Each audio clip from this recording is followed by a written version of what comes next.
Om Sri Sai Ram, offering my most loving pranams at the lotus feet of our beloved Bhagwan. Brevity is the soul of wit, said Shakespeare in his early play. What did he mean by being brief, and how is it relevant to teachers in the classroom today? Alexander Pope, another poet of the early era, was asked to write a poem about one of the early miracles of Jesus Christ.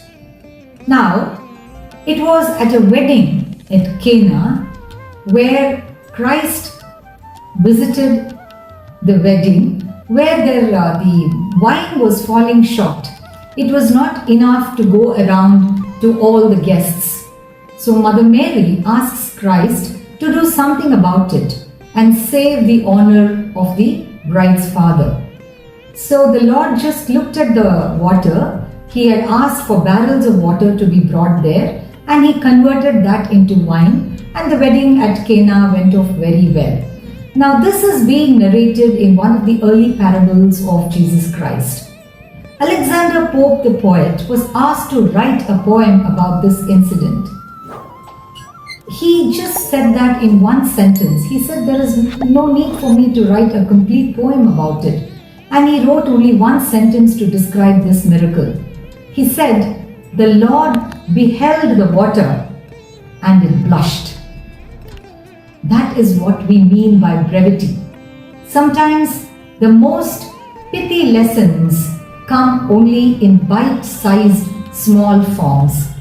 This is very important for teachers because there are the explaining type of teachers who don't leave anything to the imagination of the students. They take it upon themselves to go through the entire lesson, paragraph after paragraph, without bothering to understand or take a pause to see whether the students in the class have understood or whether they are following the teacher. Now, to such teachers, what is extremely important is that it is not necessary for us as educators to do the entire lesson all by ourselves. Latest pedagogy talks to us about including children in the teaching learning process. Make the lessons into small chunks.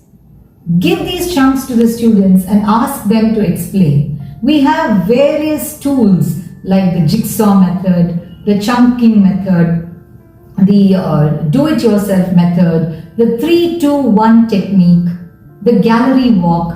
All these are various tools that are available in a teacher's arsenal, which a teacher can make use of rather than sit and explain everything by herself or himself. So this way what happens, time management becomes extremely optimum. Most of the teachers complain that there is no time to finish the syllabus. They end up borrowing, taking away other periods, maybe taking the library period or the PE period from the school, from the children. What happens in such circumstances is that children often are pushed because they have too much of the same thing going to them over and over again.